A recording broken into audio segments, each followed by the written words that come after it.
తెలంగాణలో కాంగ్రెస్ పార్టీ పని ఇక అయిపోయినట్లే అని బీఆర్ఎస్ వర్కింగ్ ప్రెసిడెంట్ కేటీఆర్ స్పష్టం చేశారు. ఇదే అంశం సీఎం రేవంత్ చేయించిన సొంత సర్వేలోనూ తేలిందన్నారు.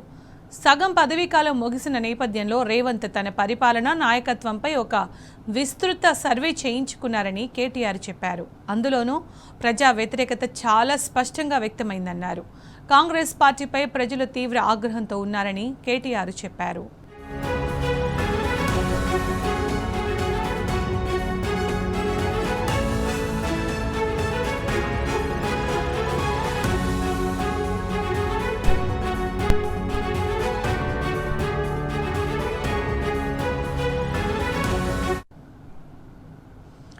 అలాగే రాష్ట్రంలో ఇప్పటికిప్పుడు ఎన్నికలు జరిగితే బీఆర్ఎస్ 78 స్థానాల్లో గెలిచి ప్రభుత్వం ఏర్పాటు చేస్తుందని రేవంత్ చేయించిన సర్వేలో తేలిందని కేటీఆర్ అన్నారు.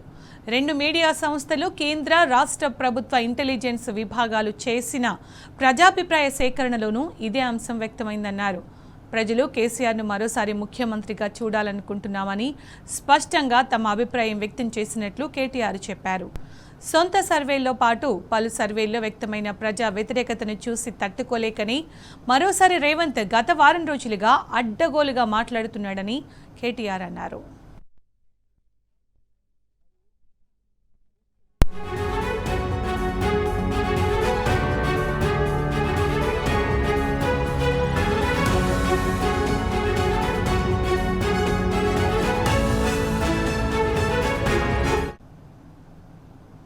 మాజీ మంత్రి తలసాని శ్రీనివాస్ యాదవ్ నివాసంలో గ్రేటర్ హైదరాబాద్ బీఆర్ఎస్ పార్టీ సమావేశం జరిగింది. ముఖ్య అతిథిగా హాజరైన BRS working president KTR greater Hyderabad పరిధిలోని ఎమ్మెల్యేలు, ఎమ్మెల్సీలు, పార్టీ ప్రధాన కార్యదర్శులు, నియోజకవర్గం ఇన్ఛార్జీలు, ఎస్ఐఆర్ కమిటీ నేతలకు దిశానిర్దేశం చేశారు. ఎస్ఐఆర్పై పలు సూచనలు చేశారు.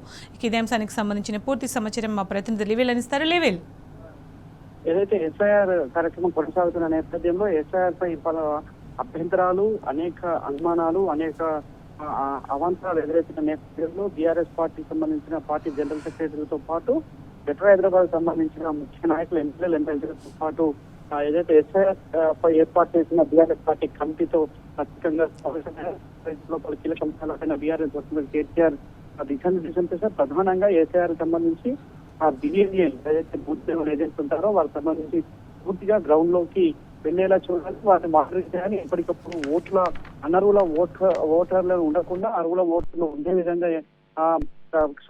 క్షుణ్ణంగా పరిశీలించాలని చెప్పేసి కూడా ఈ సందర్భంగా వచ్చి కేటీఆర్ దిశానిర్దేశం చేశారు. ప్రధానంగా ఎన్నికల్లో జరిగిన ఏదైతే దొంగ ఓట్లతోటే కాంగ్రెస్ పార్టీ అధికారంలోకి వచ్చింది. దొంగ ఓట్లు మనం సఫలమయ్యాం, కానీ వాటిని ముందే నివారించుంటే ఇంత ఇబ్బంది వచ్చేది కాదని కూడా ఈ సందర్భంగా స్పష్టం చేశారు. ప్రధానంగా ఈ ఎస్ఐఆర్ ప్రక్రియ ఒకే ఓటు ఒకే రాష్ట్రంగా మన రాష్ట్రంలో దొంగ ఓట్లకు తావు లేకుండా చూడాలి. వివిధ దొంగ ఓట్లు ఏ విధంగా ఉన్నాయనే అంశం పైన కూడా బీఆర్ఎస్ వర్కింగ్ కేటీఆర్ దిశానిర్దేశించారు. ఆ దిశగా కేటీఆర్ అంతా కూడా పనిచేయాల్సిన అవసరం ఉందని చెప్పారు. అయితే కాంగ్రెస్ ప్రభుత్వంపై ఉందని, కాంగ్రెస్ ప్రభుత్వం కనీసం బీజేపీ కూడా గెలుచుకోవాల్సిన పరిస్థితిలో ఉందని చెప్పేసి కూడా ఈ సందర్భంగా చెప్పారు. ప్రధానంగా బీఆర్ఎస్ ప్రభుత్వం మళ్ళీ కేసీఆర్ నాయకత్వాన్ని స్పష్టంగా తెలుస్తుంది. అందుకు అనుగుణంగానే వాళ్ళ ఏ సర్వే తీసినా, ఏ రిపోర్ట్ చూసినా ఇవాళ స్పష్టంగా తేలిపోతుందని కూడా చెప్పారు. అందుకు మనమంతా కూడా ఓటర్ జాబితా సవరణ సంబంధించి కూడా ఆ ప్రధాన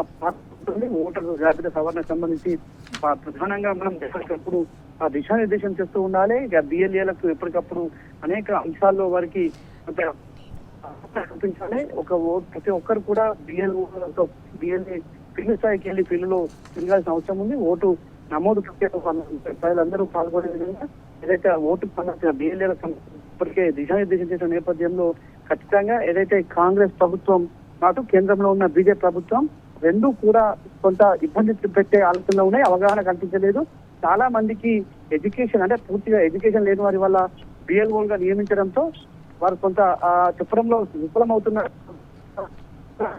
ఏమాత్రం కూడా చేపట్టలేకపోవడంతో కొంత ఆ ఇబ్బంది ఎదురవుతుందంటే బిఎల్ఓ ఏలిగా మనమే వారికి అవగాహన వారికి పూర్తిగా ప్రచారం కల్పించే విధంగా చేయాలని చెప్పేసి కూడా కేటీఆర్ సందర్భంగా చెప్పి పూర్తిగా వాళ్ళ ప్రభుత్వం యొక్క వ్యతిరేకత అట్టుమిట్టాడుతుంది. ఈ నేపథ్యంలో కాంగ్రెస్ ప్రభుత్వం తీరు ఒక రకంగా చూస్తే ఏదైతే ఓటర్ సవరణకు సంబంధించి కూడా పార్టీ ముందు వరుసలో ఉండి అర్హులైన ఓటర్లు తొలగించకుండా అనర్హుల ఓట్లు ఉండకుండా చూడాల్సిన బాధ్యత కూడా ఈ సందర్భంగా చెప్పుకోవచ్చు. అయితే దీనికి సంబంధించి ఇప్పటికే ఢిల్లీకి ఒక ప్రతినిధి బృందం కూడా పోతుందా, ఢిల్లీలో బీసీఐని కలిసి పలు అభ్యంతరాలపైన ఒకే రాష్ట్రం ఒకే ఓటు ఒకే ప్రాంతంగా ఉండాలని చెప్పిన నేపథ్యంలో ఆంధ్రప్రదేశ్ వారికి చాలా వస్తున్నాయి. వారికి సంబంధించి ప్రత్యేకంగా ఒక పెట్టాలి, ఒక నిబంధన పెట్టాలని చెప్పేసి కూడా సీఈఓకి చెప్తే సీఈఓ నా చేతిలో ఏం లేదని చెప్పిన నేపథ్యంలో ఢిల్లీకి వెళ్లి ఈసీఐని కలిసి రిప్రజెంటేషన్ ఇవ్వాలని కూడా ఈ సందర్భంగా బీఆర్ఎస్ అసలు కేటీఆర్ దిశానిర్దేశించారు. పూర్తిగా ఎస్ఐఆర్ పైన అవగాహన కలిసి అర్హుల ఓటర్లు తొలగకుండా చూడాల్సిన బాధ్యత మనపై ఉందని కూడా ఈ సందర్భంగా చెప్పుకొచ్చారు.